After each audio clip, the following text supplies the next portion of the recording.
For Gene Shepard, humorist, after-dinner speaker, and recipient of the Mark Twain Award for 1976.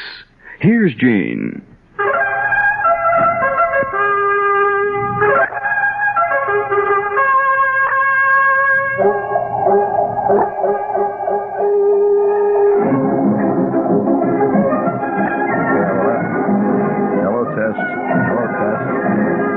Is it coming through? Barely, okay. Well, that's what happens when you build your station out of a series of Heath kits. So, what the hell, you know? Especially when you're using a cheap two guys from Harrison's soldering iron. I mean, a Heath kit is bad enough, but when you get that 4-watt soldering iron going against a high wind, and you're using solder from Woolworth, everything has problems. Bring it up there, would you please? All right. Now you can hear me, right? It's bad enough they're all sitting out there with $3.95 Japanese transistor radios that they got free at the bank for putting $5 in, right? All right, we're gonna...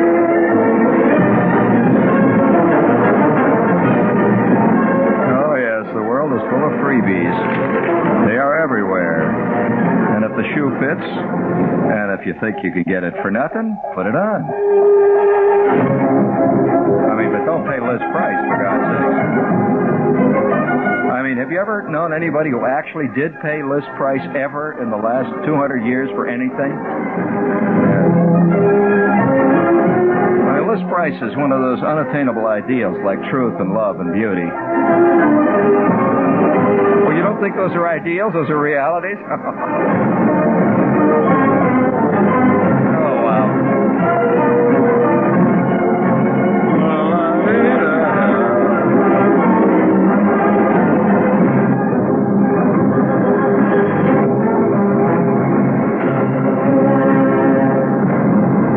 So now we begin a whole new era. Hello, test, 1, 2, 3, 4. Or if you prefer it, if you're from the Lower East Side, it's era. If you really think geologically, it's a new eon. But since we, you don't know that word. Well, since we, what, eon or geological concepts? But since we are in a new era, and Mr. Carter has won, I can now let my true native accent hang out. I mean, we have entered the age, you know, now, officially, of the good old boy. And, oh yes, I see very shortly, I see Johnny Cash doing the 7 o'clock nightly TV news on NBC. And why not, for God's sakes? I mean, news affects us just as much as it affects some people who can read. And, I say that, the news, It's all got to go that way. I mean, it's Carter's in, and I wonder, you know, the trouble with too many pundits is they're really not pundits.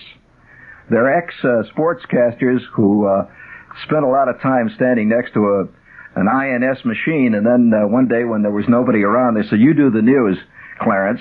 And 10 years later, he's a pundit. And if you think that's a joke, I know too many of them exactly like that. And I could take off 4 top network names who follow that exact pattern. Who? Walter Cronkite was a sports announcer in Kansas for some time.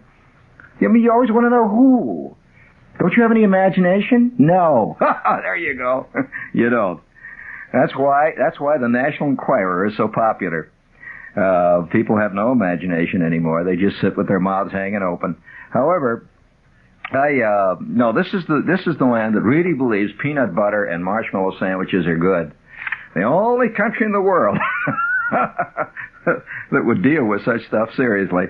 But while we're on the subject of the good old boy coming in, it's the truth. The good old boy is in, and I'm looking forward to this epoch with great interest because, after all, that's what I am.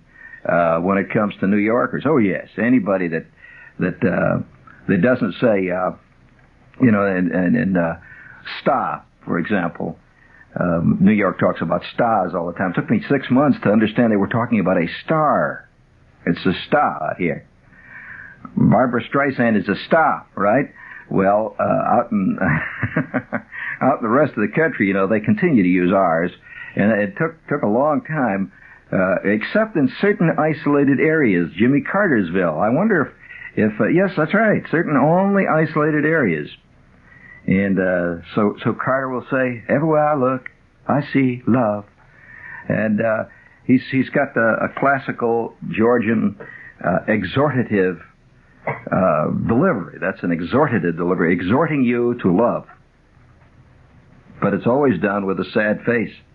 One never exhorts one to love, cheering and whooping, because love is a serious thing in theological terms. It's not the thing to be trifled with. So, nor is it a thing that appears in X movies along 42nd Street, I might add. By the way, that's a New York problem anyway, confusing sex and love. We always confuse. I have no relationship whatsoever. I mean, anybody who's ever raised blooded hamsters knows that love is not involved in sex. And I suspect that most of the people who go to X-rated movies are basically blooded hamsters, philosophically and psychologically, if I may be nasty tonight. But nevertheless, Carter did win. Now that means that the age of the good old boy has officially entered the lists. We've gone through the period of the Harvard bombing, right? That was a whole era. And quite a few of our presidents came out of that crowd. The Harvard bombing, including Woodrow Wilson. And I'm not being specific about Harvard. I'm being specific about a type. There was endless. Thomas Jefferson, for one. There were endless numbers of the Brahmin type. And that's in the Indian sense. And so then we went through a very brief period of the pioneer shoot 'em from the hip type, the Texas type. Now there were several of those. Andy Jackson, not just LBJ. If you don't know much about history, there have been several of those. Then there was the period of the solid, sitting behind the roll-top desk businessman president, William Howard Taft, classic example. And now we've entered the era of the good old boy.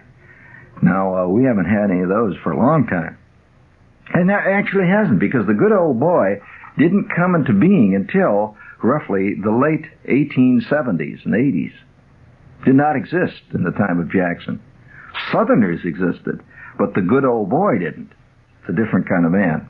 Well, I'm not going to tell you what a good old boy is. Why do I have to be so explicit? You know what you're doing? You're getting too explicit. Once you start getting explicit about humor, you blow it. If you're the kind of chick that would sit in a nightclub and when Don Rickles says, "Is that a banana you're eating or is that your nose?" And there'd be a big laugh. You'd say, "Well, what is he eating?" Thereby killing the entire gag. Most people have no understanding of what humor is about. And that's why most people, you find that the average walking around person now writes humor. That's why Rhoda is so crashingly unfunny most of the time. Yeah, too many graduates of CCNY are out on the coast writing. And, well, you don't call it writing, for God's sakes. I mean, I hate to be spoiled that which Hemingway did and that's what Shakespeare did with the term writing. I have my own expression for it, but that's for next semester. However, I mean, if you grow up. However, since Mr. Carter is now in, there's all kinds of portents and signs everywhere that the good old boy is in the ascendancy. Would you please give me a cheer for the new era, please? My God, that sounds good. My God Almighty. Yeah, keep that in abeyance there, will you, please? We're talking to the stable hands here. Keep it in abeyance there, please. And by God, that sounds good. Now, see what I'm going to do. Of course, you realize anybody that comes out here to the coast, he must do everything he can to erase his roots. Although occasionally he will trot them out to produce credentials. For example, Tom Wicker is the ultimate New Yorker now. And yet there's an expression that we good old boys use for that type. He's a genuine you-know-what kicker. And what he kicks ain't Valentine beer cans. So, but so he tries to expunge that. When you come out here, you become very elegant, and you spend a lot of time hanging around places on the east side, looking vaguely bored. When actually, when you come from a joint like East Oxford, Mississippi,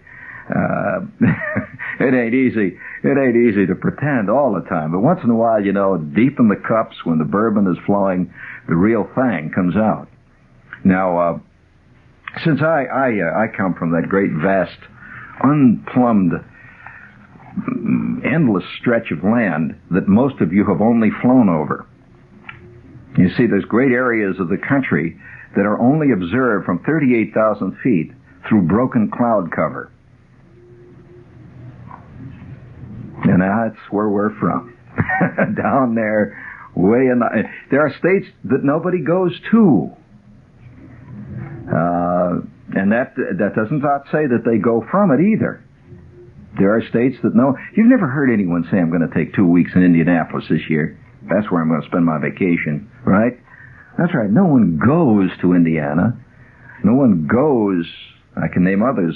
Have you known anyone who said, by God, what I want to do this year is spend my vacation in Dubuque? Have you known anyone who spent his 2 weeks in Iowa? Nope. All right, these are states to whom no one really goes, to which no one goes. You will not find scenic cruises of southern Ohio. Although southern Ohio is damn scenic. Believe me, if you don't know anything about the scenery of southern Ohio and you really think the Garden State is the Garden State, you're in trouble. And so there are certain states that you just don't know about. You know, they're all sitting out there walking around, and they all have their accents. And what happens when you get out here, of course, in the big time, you have to expunge your accent at all. In fact, some people get so unbelievably expunged that people believe that they're from other countries. For example, well, I can name several actors who are from Indiana that you wouldn't believe. You always vaguely think they're English. Clifton Webb, for example. You remember the late Clifton Webb? Elegant. Fort Wayne, Indiana. Took him years to live that one down, and it was one of the deepest held secrets of his life. So we go the other way. You know, there's nothing worse than a convert, I might add. And so when a good old boy comes east and has his first dish of fettuccine at the Four Seasons, he becomes the worst kind of convert. Spends his off hours hanging around the 7th floor at Abercrombie and Fitch.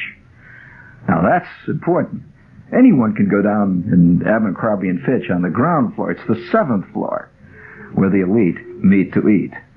It's true elegance. And so he winds up wearing Chesterfields. I knew one guy that you know what a Chesterfield is? That's one of these dark coats that elegant people wear to East Side places with the velvet collar. You know, the narrow, that's a Chesterfield. I knew one guy that had Chesterfield pajamas made. I mean, where was he from? Well, he was from Rabbit Hash, Kentucky. And by God, he was going to forget it as soon as he could. People come up to me and they have the honest gall to say, do you ever go back to Indiana? Are you kidding? I mean, oh my God almighty, are you going back to Indiana? Listen, the good old boy that can finally shake it off and get out of it goes back only in fiction. You don't think for a minute Larry McMurtry's going to move back to Cheyenne, Wyoming, do you? Or has any desire to, do you? Or who's Larry McMurtry? Once again, we're plumbing your great vast store of illiteracy. But all of you, I mean. So you know, you just... I have to answer Tom Wolfe's famous line, you can't go home again. No, it's not that at all, Tom. This is the real Tom Wolfe. Thomas Wolfe of Asheville, North Carolina. I'll have to answer the question posed by the title of his book. It ain't that you can't go home. It's that you ain't no way going home. They have to draft you. Oh, no. Once you've tasted the heady delights of the winds that blow out of the mysterious east, you just don't go back to Asheville. And if you do, you generally go in disgrace. Have you noticed that the voices have changed on commercials, incidentally? Now, I'll tell you how they've changed. There were a few years ago when practically every commercial on TV, the voiceover was by Alexander Scrooby. He was always saying things like, when you go to your washing machine dealer. That was the Scurvy syndrome. And that's all long since gone. That is the commercial vaguely thought of as an offshoot of the 19th century school of Shakespearean acting. You know, where one did not speak, one acted, one declaimed. You said, alas, poor Yorick. You know, no one would ever say that in life. You just look at, you say, poor bugger. Poor Yorick, he really bought the farm.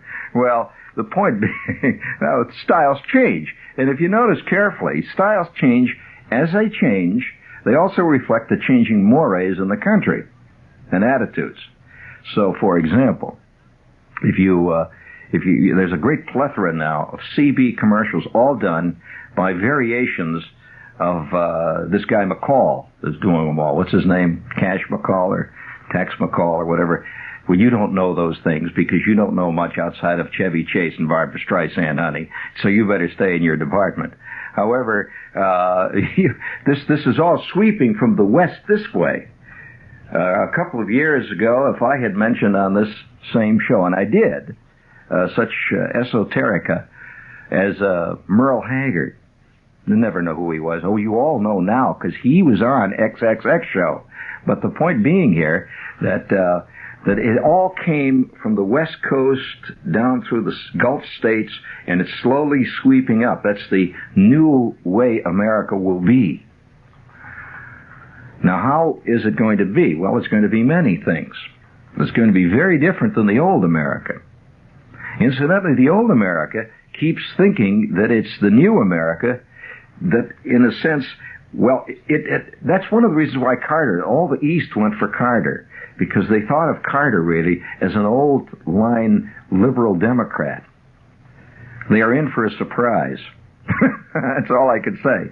It's a new kind of thing that's coming in that is very familiar to anyone who's spent much time out in the Midwest and the Far West for a long time. And what it is, well, you can hear inklings of it in C&W music. Not folk songs, not Joan Baez, but in more closely related Mel Tillis. Now, who's Mel Tillis? Well, how the hell do you know who he is? You must have read about him in a story I wrote. That's about it. This is, it's a whole new thing. Now, how I know that there's a new era coming in, the very night that Carter was elected, I too was given a signal honor. No, I was given a signal honor. Years go by, I get no signal honors. Carter gets a signal honor, right?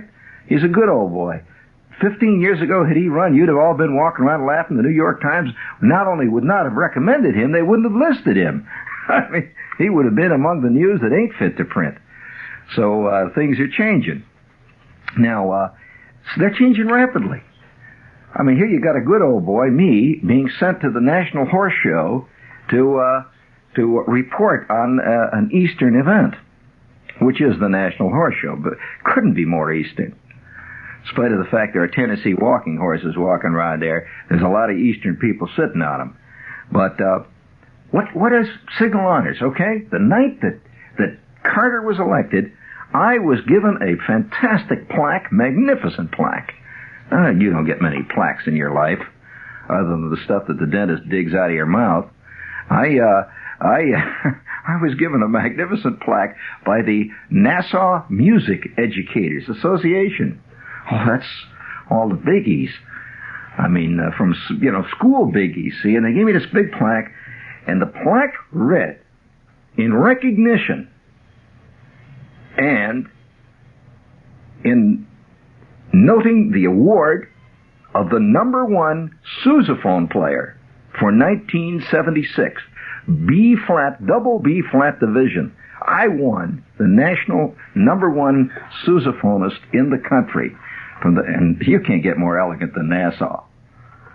I mean, that wasn't the East Flatbush Association of Piano Teachers. This is a real outfit.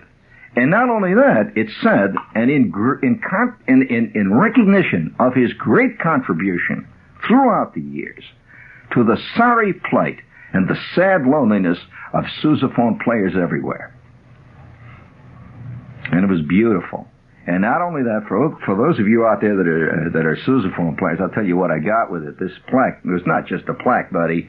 Mounted on the plaque was a genuine German silver double B-flat sousaphone mouthpiece. It's gorgeous. Now, you know, that doesn't mean anything to you, but a German silver mouthpiece is about as rare today as a Hope diamond. Mouthpieces today are made of a kind of a carved plastic, basically, an onyx plastic sometimes. But this is a beautiful thing, and it's a signal honor. The era of the good old boy has returned. My God, if it ever went away. And I won it, incidentally. No, I'm not going to. I won it, by the way, on a magnificent rendition of the second chorus of what you are about to hear.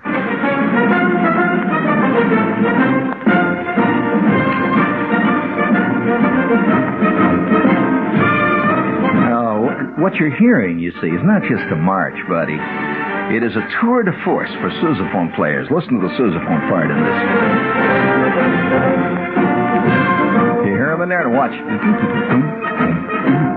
Now, wait a minute here. Now, wait till they come into that number 16 in the second chorus.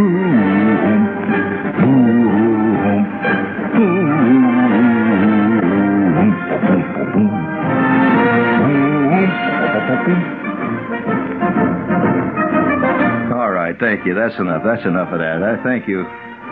That's enough. We want them leaving more. You know, leave them always wanting more. That's the old showbiz axiom. Now, so I'm really recognizing, in a sense, the emergence of a new era. Now, when you talk about the style of the White House, the sense of what will be in the next couple of years, well, it ain't going to be peanuts. Now, I'll tell you why. No, you see, you missed the point. A peanut eater does not eat peanuts any more than a wheat farmer sits around and eats kernels of wheat.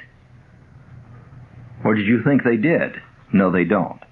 A corn farmer does not sit around and have roast corn every night. In fact, it's about the last thing he has for dinner if he's out there growing. It's just like people who are in show business. Take me, for example. The first thing I want to do when I'm not doing it, when I'm not performing, is I will not go to places where other people are. In short, performers do not go to other performers' performances on their night off, contrary to popular myth. They simply don't. If they do, that would be roughly the same as if you work in an office maybe during your day, you know, your work. So what if you have Monday off? Do you go visit the Equitable Life Insurance office just to go around and hang around offices? Like hell. Okay, buddy. But there is this myth that now, like I do a radio show, it is widely believed among people that I must listen to the radio. Nothing could be further from the truth. Now, I guarantee you that when Johnny Carson is off, he doesn't sit around and swap anecdotes with Zsa Zsa Gabor. I'll guarantee it.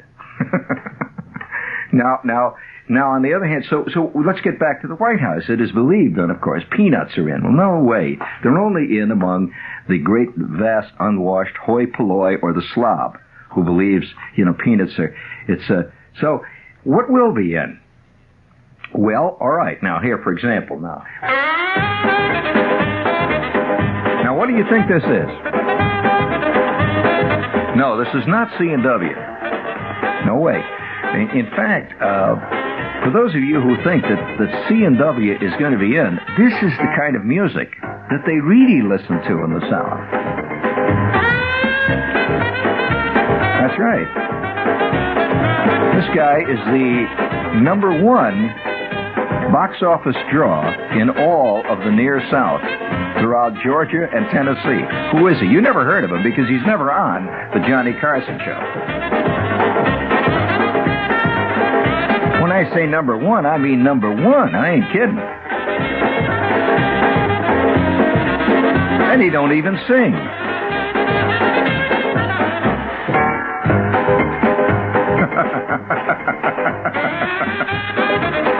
I could just see this being played in the green ballroom in the White House. Yeah, he's going to. I'll guarantee he's going to make an appearance there. Just like Jackie Kennedy brought French Impressionist artists to the White House, which Jack couldn't stand. Oh, he was a very different type. Don't confuse Jack with Jack E. And LBJ brought barbecue, beef, all them good old Texans around. This has got to come. All right, who's that? Well, it's Boots Randolph. And if you don't know who he is, you just don't know nothing about Southern music. In fact, would you give me the Battle of New Orleans on it? That's his great theme song in there. I'm going to suggest other things that are going to be big. For example, okra soup. Now, okra soup has nothing to do with peanuts, but it has a hell of a lot to do with Georgia. So if you've ever had okra gumbo is the way it's really told down there. Give me a nice big... How about a dish of greens, or a mess of greens, if you prefer that? Do you know what a green is? You do? You think it's spinach? You couldn't be further than the truth. You are so wrong. New Yorkers just don't know Southern cooking. Oh, no. Mess of greens is something else again. I had plenty of mess of greens in my time. What is a mess of greens? Well, how about trying turnip tops for a good starter? You can't get them down at the Acme, can you? And you don't even know what okra is, do you? Okra sounds like some place down there that has some kind of a trucking company. The Okra Trucking Company, right? It's okra. Oh, there's all kinds of stuff you're going to have to get used to. Oh, I mean them turnovers with gravy and those chitlins and them poplins and those diglins and those dinglins, yeah. Bring it up there big. It's a whole new ball game. And I might add, already they're probably trucking endless trucks of grits into the White House. You know what the grit is, don't you? Grit is something, just got to get used to that. It's what it is lukewarm cream of wheat. A little butter, a little salt and pepper on it. It goes pretty good with a mess of fried eggs and some greens. All right, hold it. And you don't know what fat pork is? And you think fat pork is just fat pork? Oh, no, that's a special kind of fat pork. Oh, and I'll bet most of you don't even know what a chitlin is. You just heard the expression, but you don't know what a chitlin is. Well, think about it for a minute. Is a chitlin a baby chit? What is a chitlin? Come on, think about it. Well, there's all kinds of stuff coming in now. And the one thing you're going to find is that peanut farmers do not eat peanuts. Well, what do they eat? I've been telling you for the last 20 minutes. Where the hell have you been doing? Frantically writing stuff down that you don't understand. Bring it up there big. That's right.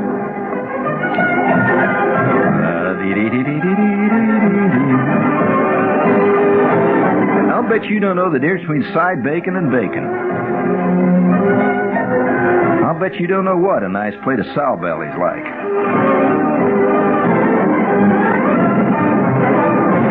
It's about like the way it sounds.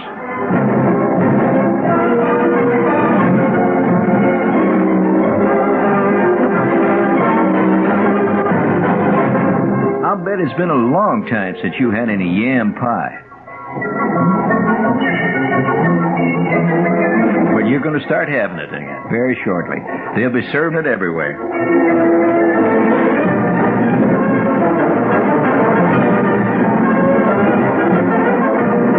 And at most Georgia of all creations, of course, is the pecan pie. Guaranteed to put caries, guaranteed to put the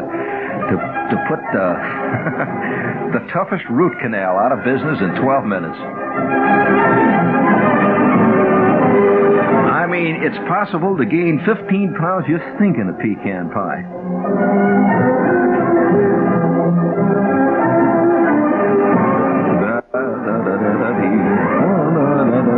By the way, you know what another preoccupation of Georgians is?